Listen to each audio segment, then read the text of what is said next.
The Samsung Galaxy S25 Ultra deftly manages to meld the consistent Galaxy S series aesthetic with all that made previous Ultras notable, including the S Pen, but this phone is also distinctly different to all previous Ultras thanks to deep and richly baked in generative AI capabilities. It's a fantastic mix that will please the most ardent Android, Samsung and Google Gemini fans. Is there such a thing as ultimate phone design? That was my first thought as I held the new Samsung Galaxy S25 Ultra and turned it over in my hand. Surely it's lost a bit of identity as it shed the last vestiges of Galaxy Note design and adopted the more familiar and blockier look of its Galaxy S Breathin. The Galaxy S25 Ultra looks not only more like all other S25 phones in the lineup but more like an iPhone than ever before. I don't consider this mimicry. Instead, as I noted above, there may in fact an ultimate smartphone design, and for the Ultra line this shift was inevitable. A moment of sadness, though, for the once iconic Galaxy Note that owned the flagship designation in both looks and functionality. It was the only smartphone virtually industry-wide that included an integrated stylus. Somehow, Samsung has managed this slimmer, lighter and squarer makeover without losing space for the S Pen, which alone is an achievement worth celebrating. Fine, however, people are done talking about the new design, including a slightly larger screen than the S24 Ultra. They will likely become obsessed with the deeply integrated AI experience. With the S25 line, Samsung has effectively blurred the lines between Galaxy AI Bixby's system-level AI actions and Google's Gemini's generative AI capabilities, and Samsung isn't shy about presenting its partners' capabilities. They are accessible through a long press of the power button, and while the connections between Gemini, Google's apps, and Samsung's apps isn't always seamless and automatic, when it works, it's smooth and quite useful. There are promises in here of a deeper understanding of you by watching not just what you do on the phone but how Samsung connected wearables like Galaxy Rings, Galaxy Watch and SmartThings accessories gather data and understanding of your physical and smart home-based activities. Ultimately, that information is presented as part of now brief home screen widgets that give you, among other things, morning and evening briefs. That tracking might sound scary if Samsung hadn't worked closely with silicon partner Qualcomm to ensure that the Snapdragon 8 Gen 8 Elite for Galaxy has a silicon core that's devoted to your personal data engine, and if it weren't for Samsung's liberal use of its Knox security both of the phone and across its ecosystem of devices. In my time reviewing the S25 Ultra, I saw some personal insights in my briefs but not enough for them to be meaningful. I think this is the kind of feature that will bear fruit after weeks of using the phone and essentially training the AI to understand you. AI can be found sprinkled throughout the system, including in photography, which is a good thing since Samsung has done little to upgrade the physical camera array. Of the 5 cameras, only one got an upgrade, the ultra-wide, which is now a 50 megapixel camera. On the other hand, Samsung has upgraded its Pro Visual engine, and as a result, photography is generally even better than on the Samsung Galaxy S24 Ultra. And if your photographic skills aren't up to snuff, you can now ask Gemini to suggest changes based on the quality of your own photos. There are more powerful tools for generating AI images and making AI alterations to existing photographs. Sketch to image is more powerful than ever, and I found that using the S Pen with sketch to image generated incredibly realistic AI editions. Samsung's AI integration also extends to sound. It can recognize music playing in a video or hummed by you, and it's also adept at cleaning up messy audio in videos you shoot. This is a better looking, faster, smarter and longer lasting Ultra than any that's come before it, and it still costs the same $199 US. The Samsung Galaxy S25 Ultra was unveiled at Samsung's Galaxy Unpacked event on January 22. It's available to pre-order now in a choice of 4 colors wherever to buy: titanium silver blue, titanium white silver, titanium grey and titanium black, and 3 more that are exclusive to the Samsung store: titanium jade green, titanium pink gold and titanium jet black. The phone ships in either 256GB or 512GB or 1TB storage configurations, and every variant comes with 12GB of RAM. Samsung Galaxy S25 Ultra will begin shipping on February 7 for the following prices. The 256GB variant is $1,299, 512GB price is $1,499, and 1TB is $1,659. The Samsung Galaxy S25 Ultra drops the Galaxy Note look, completely replacing it with a look that reflects the Galaxy S aesthetic found across the S25 line, although it's not an exact replica of those phones. Yes, it has a flat titanium band wrapping around the body, but the corners are slightly squarer than those of the Galaxy S25 and S25 Plus. Compared to the S24 Ultra, this phone is at 162.8 by 77.6 by 8.2mm, slightly taller but also narrower and thinner. It's also considerably lighter at 218 grams compared to the S24 Ultra's 232 grams. That's the difference I noticed when I held the phone in my hand, and yes, that's lighter than Apple's iPhone 16 Pro Max, which weighs in at 227 grams. I give Samsung credit here for making a lighter phone that somehow still has room for the 5000 mAh battery and to store the S Pen. Despite the significant changes alteration, there aren't a lot of other design changes. The volume rocker and power sleeve or Gemini button are in the same relative position, while Samsung has shifted the antenna cutout from that side to the top of the opposite edge. On the bottom is the same USB-C charging and data port, a wide slot for the base speaker, the span slot, and a SIM slot. That last slot is notable because while Apple's iPhone line in the US only offers eSIM support, the S25 Ultra offers a standard SIM and eSIM and includes dual SIM support. While the S25 Ultra's body is titanium, the front and back are swaddled in Gorilla Glass Armor 2, which includes the extra protection of ceramic. However, while this material might protect the phone from drops, it's still not scratch proof, and even though I have taken extreme care with my review unit, I'm still noticing some long scratches on the display. They are not deep and they are not noticeable when the screen is off. Still, I wait the day when a smartphone manufacturer can deliver a truly scratch-proof display. Overall, I like the new look and feel of the Samsung Galaxy S25 Ultra, and I don't mind that it's lost a bit of its distinctive Note aesthetic. This is a big screen handset that I enjoy holding and using.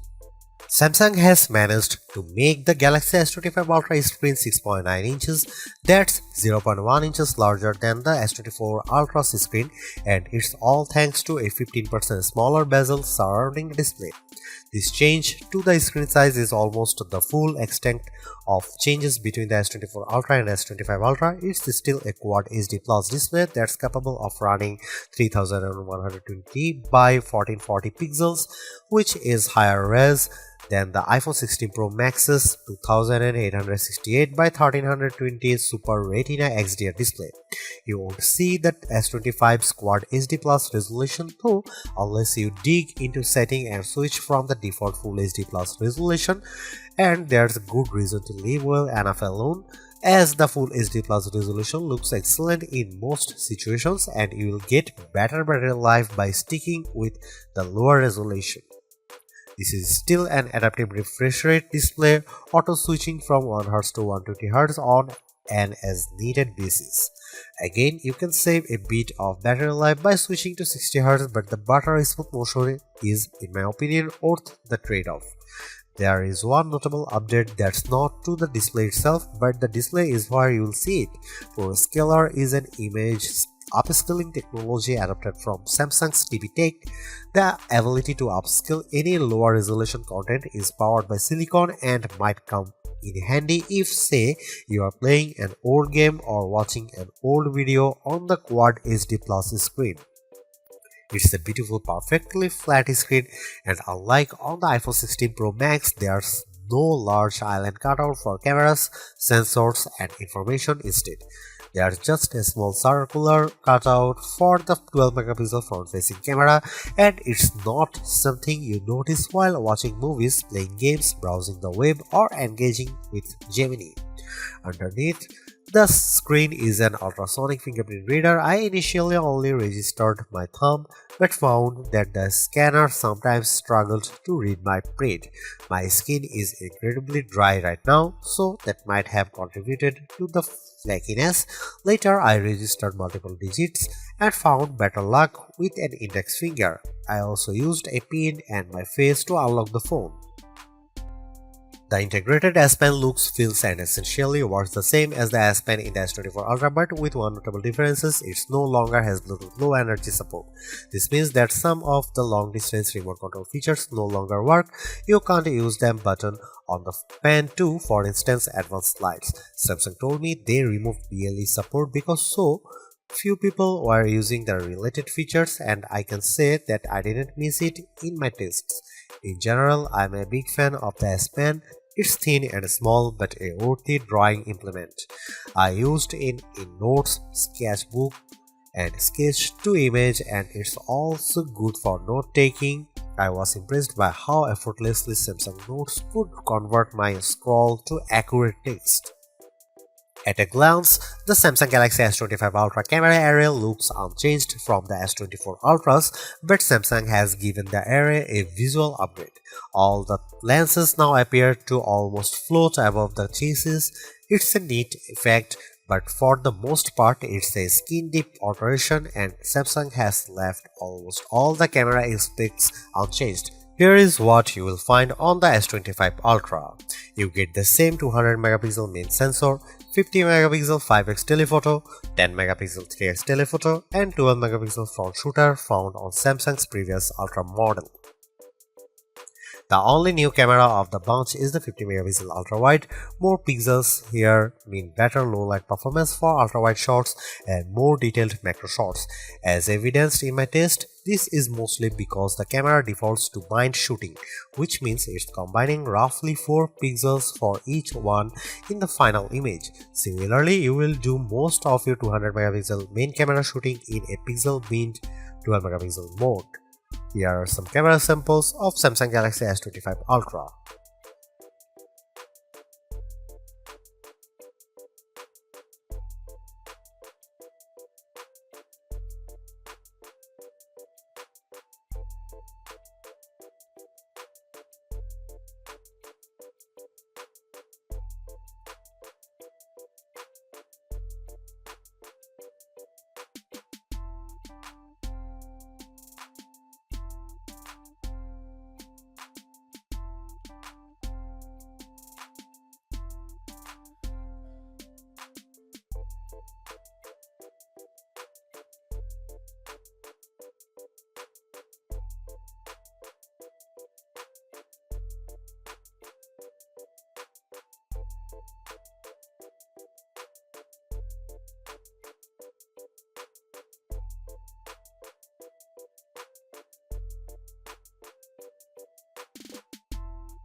Samsung's long and enduring partnership with Google and Qualcomm pays off in a rich and virtually unmatched system-level AI experience.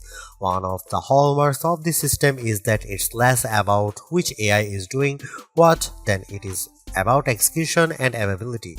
You might be using Galaxy AI for one task, Google Gemini for a different prompt, and Bixby for a system-level query. The lines between these systems are blurred, as are those between apps built by Google, Samsung, and third-party companies.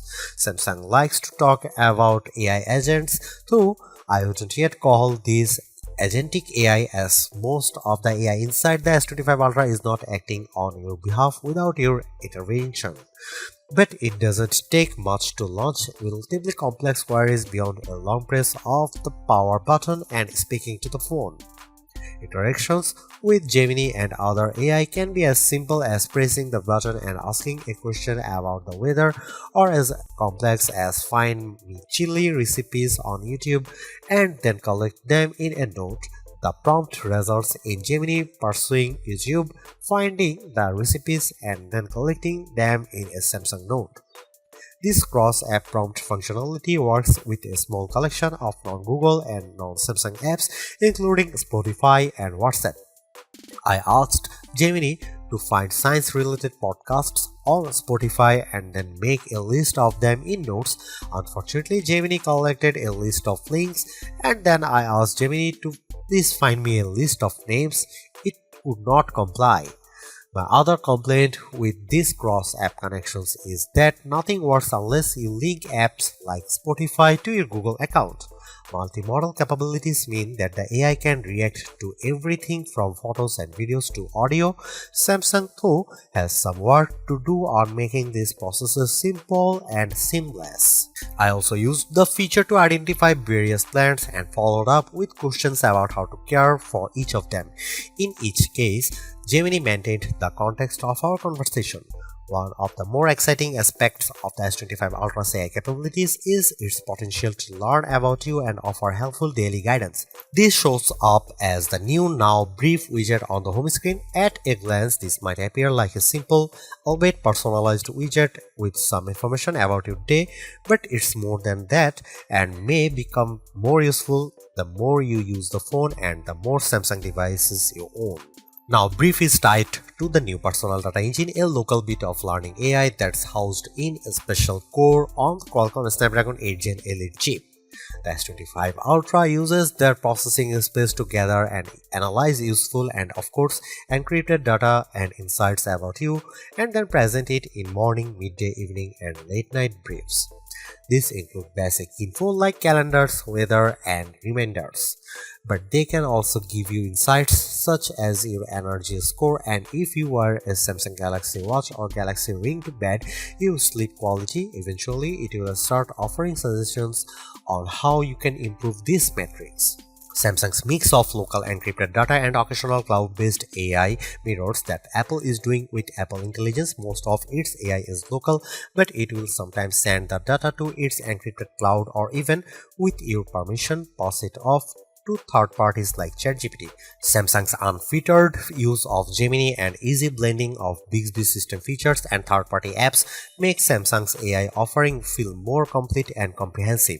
And while Apple is only comfortable letting people create cartoonish images to themselves and new Genmojis, Samsung is pushing the boundaries of AI image generation. Since the introduction of Galaxy AI last summer, I have been adding uncanny, lifelike AI elements to original photos using sketch to image, and the S25 series proves even more adept at fictional creations. I used sketch to image to add a white mouse to a series of images using the S Pen.